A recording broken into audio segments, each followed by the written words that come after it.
started with today's video, I want to remind everybody that I do custom and personalized ASMR videos. The link to that is in the description below. So if you are interested, please check that out. Let's get on with the video. Hey everybody. Welcome back to my channel, or welcome to my channel. My name is Joey, and I'm actually sitting in a different setting than I usually am. I'm sitting on my couch.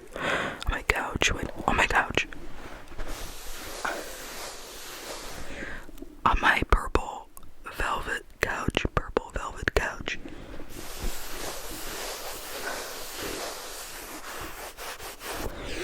And it makes a really good ASMR sound. I might do more of that later in this video. I hope I'm in frame. I am, right? Yeah. As you can see by the title of this video, I'm going to be doing a ramble video today. Ramble. So there's no visual triggers or anything. It's just me, my microphone, and me talking, me whispering. Guys, loads of people have requested this by now, and I love doing ramble videos, so I thought I would get comfortable, and just whisper into my little microphone, my silly little microphone. So not to be a huge party pooper, but I am filming this on the day after the US elections.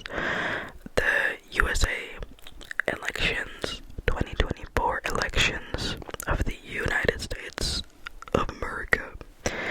And for the people who have watched me longer than today, you all know that I don't live in the US.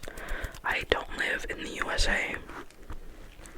But I live in the Netherlands, so that's quite literally on the other side of the world. But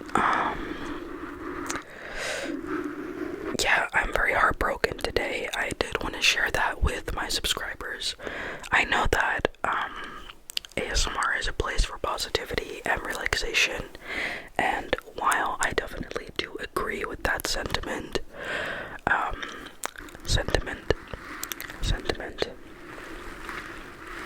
I do feel like it's important to stand up for what you believe in. And since my ASMR channel is a big part of my life right now, I do feel the need to address the situation and express my concern. And also because I'm just going to be rambling anyways, I thought I would just, pick this topic to talk about as well, because I think it's important. But yeah, no, I feel like it's important to express my concern and also express my sorrow for the situation that's going on right now. I am not a Trump supporter. Again, I do not live in the US, and I cannot legally vote in the USA. But if I were to be able to vote, I would definitely never ever in my life vote for Trump. Or anyone affiliated with this party, with this political party, or the Republican Party.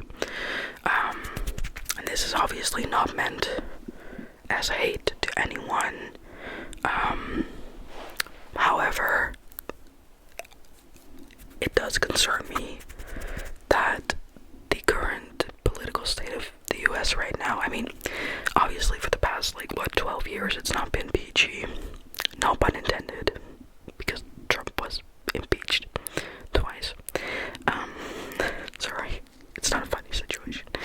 I mean, obviously the politics situation in the US has not been great for a numerous couple of years, but I don't know, right now it's unimaginable.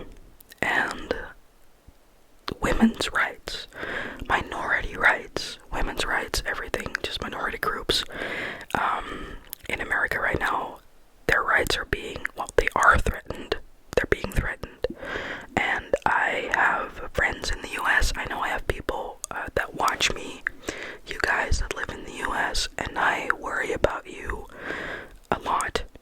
And like I said at the beginning of what I was about to say just now, this is not meant as hate to anyone who does vote for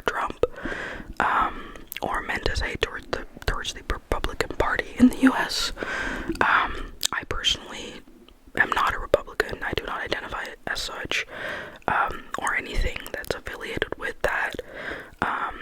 But I don't mean this as hate. I just mean it as a genuine concern and also a question. Maybe I have Republican viewers, and I would actually love to have a conversation with you about why you voted for Trump, if I have anyone watching that did. So don't take this as hate. I just have a lot of concerns for the rights of women and minority groups, and I just cannot really fathom why people would vote for a man who has been convicted of a felon. He's a convicted criminal, who has also, well, abused women, a woman at least, in his past. And I already know that YouTube is, by the way, it's gonna censor this. I already know this. But I'm just genuinely questioning why people would vote for someone like that. I don't know. It concerns me, and it concerns a lot of others as well in my direct surroundings. And I feel very sorry for the people who are being directly affected by the actions of Donald Trump and his party. And yeah, I was hoping for a better outcome than this, at least for people who believe in human rights. Anyway, yeah, so again, I know ASMR is a, community for positivity and not hate, but I did want to use my platform to express my sorrow and express the fact that I very much feel for the people whose lives are being threatened by the policies that Trump has either already passed or wants to pass. And yeah, I don't know. I thought it was important to address, and my heart goes out to you guys. I also feel very heartbroken about it in general, because I also know that, apart from the fact that I have people and friends in the US who are being affected by this, most likely the economy in the Netherlands will also be affected by this, and in the whole western part of Europe as well, mostly. So, it's anything but cool. It's anything but cool. So yeah, life is getting expensive and getting dangerous sometimes. So I just urge everyone to be safe, to stay safe, and if anyone needs any help with anything, or just wants someone to talk to or a safe place, you can definitely just come to me, message me on my Insta or on YouTube. It doesn't matter. However you contact me, TikTok, I am here for you. And if there's anything I personally can do for you to help right now in these times, then I definitely want you to ask me.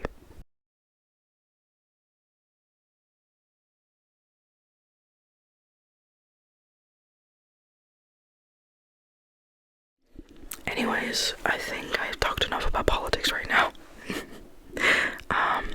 I think I'm gonna tell you a little bit about what I've been doing. Not even what I've been doing. I'm just gonna tell you about my latest obsession.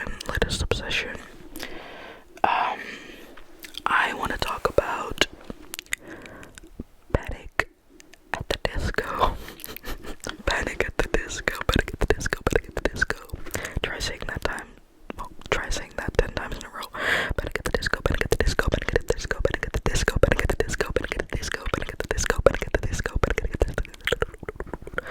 Yeah, or something like that. Anyway, I want to talk about Panic at the Disco, and I want to talk about Ryan Ross. And I know the majority of you guys are gonna be like, who the hell are these people? What are you talking about? Panic at the Disco. I mean, I'm fairly sure that you've already heard of them before, once at least, because the past couple years they've had a couple big hit songs that were doing well on the charts. But I want to talk about the old Panic at the Disco. Dum, dum, dum. As I mentioned in my recent Q&A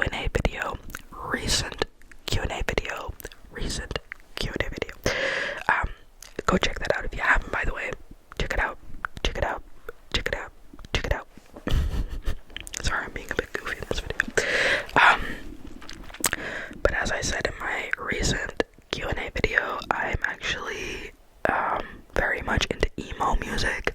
I know, it's crazy. But I love emo music. I love it. I love it so much. And by the way, I'm super happy that I got this this pop filter. Because now I could just put my mouth into the microphone and it won't really affect the sound quality that much. Sorry. I get distracted easily. I have ADHD. Panic at the Disco, yeah. Anyway, sorry. So I'm pretty sure you've heard of Panic at the Disco at least once in your lifetime because they've had a couple hit songs that were doing really well on the charts. And but I want to talk about the old Panic at the Disco because they used to be super emo. They used to be one of the biggest bands in emo music. And now, obviously, they still kind of are, but they don't really market to emo, like the emo scene anymore. But that's not really what I want to talk about. I just want to talk about their history because it's been my special interest for like 7 years now. And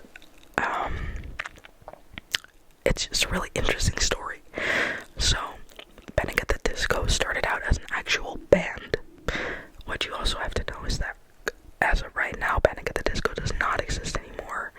And even if Panic did exist, it would just consist of only one person, which is Brendan Urie, because no one else is currently officially in Panic at the Disco anymore, if it were to still exist. Anyway, but Panic at the Disco started out as an emo band. They had 4 members, which was Brendan Urie, the singer, Ryan Ross, the love of my life, and the guitarist. Sorry, it's so stupid. And then we had Spencer Smith, which was the third of the 4 people. Spencer was the drummer. And then we had Brent Wilson, which was the bassist. So again, yeah, Brendan Urie, Ryan Ross, Spencer Smith, and then Brent Wilson. Those 4 people, they made one album together, which was A Fever You Can't Sweat Out, which was one of the most influential emo music albums out there. Honestly, even if you're not emo, I recommend you listen to it because the lyrics are just amazing. Anyway, if you're not into that kind of music, I totally get it. Don't worry about it. But I just love their, like, the band lore. So they started out with the 4 of them. They made that album, A Fever You Can't Sweat Out, which is one of the most iconic emo albums out there. Emo punk rock albums, whatever. And it was very different from anything else that had been released in the emo scene thus far. And imagine they released this album in like 2004, I think, which is when they were all around 17. I think Ryan, the guitarist and the songwriter behind the album, he wrote most of the songs on the album, and just the songs, and the lyrics. I think Ryan was the oldest one in that band at the moment, and I think he was like 19. So, and I think Brendan was like 17, so still a minor and in a very big band. I think like the majority of them were still in high school. I think Ryan was the only one who started college already, which was crazy. But then they wrote one of the most influential emo albums ever. And then they started going on tour because Pete Wentz of Fall Out Boy, also a very known band in that scene, kind of like discovered them and signed them to his label, DK Dance. And they started touring. But then pretty soon, Brent, like one of the 4 people that I just talked about, Brent, the bassist, he was kicked out of the band because he really wasn't that good of a freaking bassist, and he was also kind of a shit person. At least from what I can find about him. He's also been arrested like 2 years ago for like armed robbery or something like that, or like gun possession, which is insane if you ask me, but okay. So Brent, the bassist, didn't last very long on their first tour. Yeah, I think like even during their first tour for If You Free Can't Sweat Out, their first album, they replaced him. And then John Walker, our Lord and Savior bassist, John Walker, comes into the picture and he saves the day and he tours with Panic. And he becomes a regular, like he becomes an actual band member of the band. So they do their first tour, and then eventually after their whole first album tour, they start writing a new album because that's what bands do. So they start recording this like really hippie, vague album somewhere in a cabin in the woods, and it's called, oh, by the way, what I need to tell you guys is that, like I said, their first album, If You Free Can't Sweat Out, was like super rock, super like almost like maybe even like screamo, like it was like really like cabaret, like dark cabaret, dark academia kind of vibes, and like really emo, really like loud, right? And the lyrics were really, really, really, really dark. And that was their first album. So when they started writing this new album, Somewhere in a Cabin in the Woods, suddenly they had this like huge like makeover, rebrand, and they were suddenly like the Beatles 2.0, right? So they went from like these grungy kids, these like emo kids, to like peace and love, you know, which was really funny to everybody, but also really weird because people are like, at Panic, what the hell are you doing? You were one of the most influential emo bands just 1 year ago, and now you're suddenly writing a new album about peace and love. What are you doing? So people were just like questioning what the heck is going on here. And God, I've been rambling for 20 minutes about this already. Can't tell that I'm really into this. Anyway, so they start recording this new like hippie album basically, and they call it Cricket and Clover. They call it Cricket and Clover, Cricket and Clover. And Cricket and Clover is a love story about two lovers, and apparently, according to a lot of like music magazines that interviewed them at the time, I think this was around like 2006 or 7, maybe a bit later, like 2007. They started recording this project. Maybe it was 2008, don't quote me on that, but anyway, somewhere between like 2005 and 2008, they started recording Cricket and Clover. And according to all of these news outlets that were interviewing them at the time, this new project was like completely like insane. Like they were not even really making music, they were like trying to create something with nothing. And that sounds super vague, which a lot of the critics also thought so at the time. And eventually they were just like, Panic, the band, was trying too hard to like reinvent the wheel. Basically, like they weren't even making music, they were just experimenting with like sounds and like voices and lyrics and vague concepts of things, but it wasn't really music, right? They were basically making it way too hard on themselves. So eventually, a year into writing this new music project, Cricket and Clover, they abandoned the project. They stopped recording the new album, and they say, this is getting too hard. Nobody actually likes this. Not our producers, not us. We're trying way too hard to do something super different. We're just gonna abandon the project. So they just stopped recording the project that they were working on for like a year at this point in some cabin in the woods. And eventually they do, restart recording for another, like a new album that they have yet to release. So they start recording a new project, and this one is called Pretty Odd. And Pretty Odd is one of my favorite albums of all time.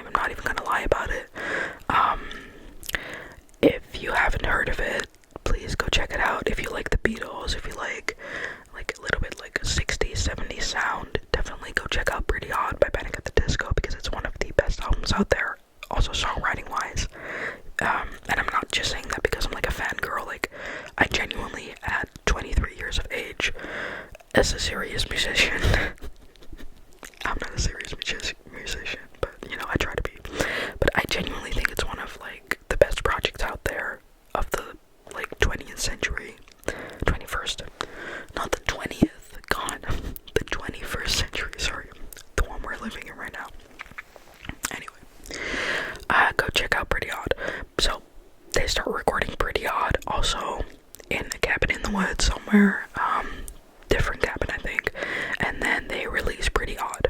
And now, like I said at the start of this video, they were emo, rock, whatever, super like dark, you know, and then they release Pretty Odd, and suddenly they look like hippies.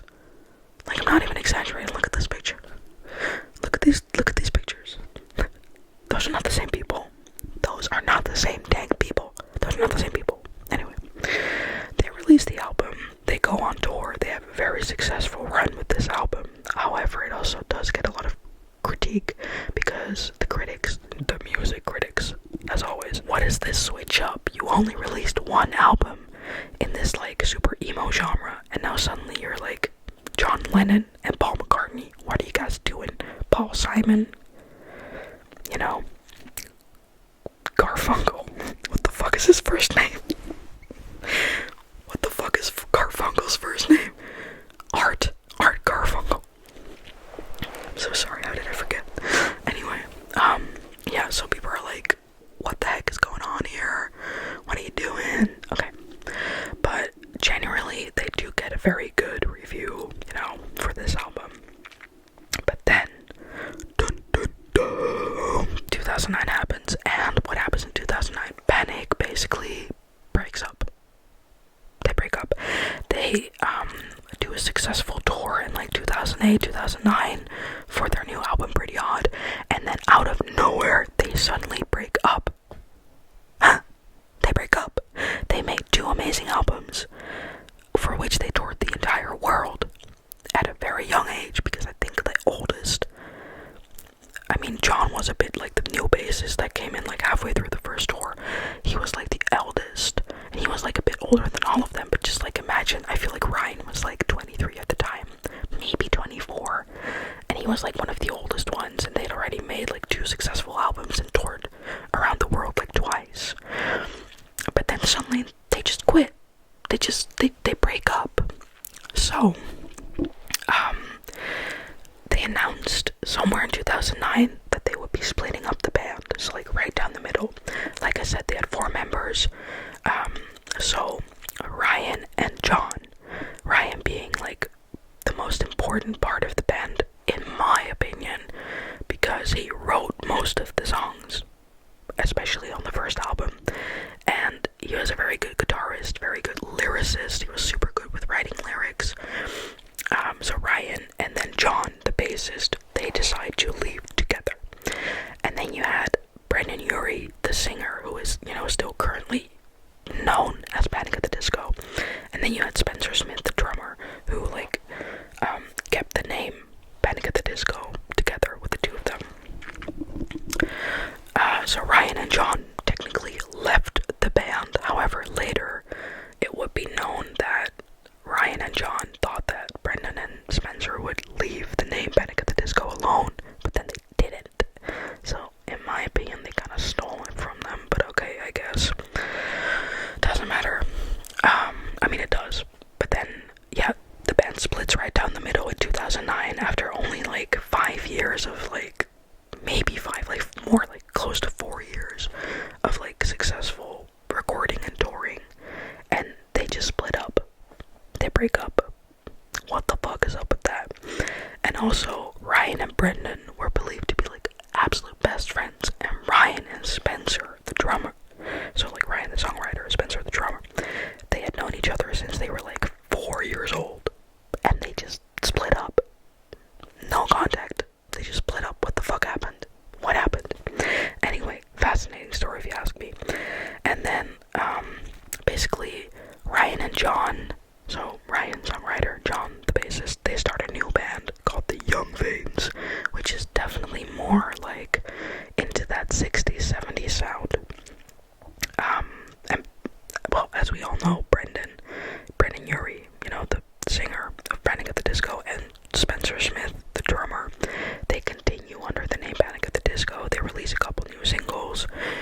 success that Panic at the Disco is today. But Ryan and John, obviously they started a new band called the Young Veins, like I just said, and they only released one really good album, and then they dropped off the face of the earth once again. And I miss Ryan Ross, man. I miss Ryan fucking Ross, and if Ryan Ross is watching this, which he won't be, I miss you, dude. Come the fuck back. Release your music. They claimed, like the four of them claimed that they broke up because of creative differences, because apparently Brendan and Spencer wanted to go into more of like a pop direction, and Ryan and John wanted to stay more in like the 60s, 70s part of the music, so like more like, you know, hippie stuff, singer-songwriter stuff, like Beatles genre type vibe. But Brendan and Spencer didn't want to do that, so then they decided to just break up. But I don't really buy it. I'm just gonna be honest with you guys, I don't really buy it. I really think there's more going on, because if you guys, like, if you just broke up because of creative differences, then you would probably still keep in touch, right? Like, that's just my opinion on the matter, because they also, like, they all met in high school.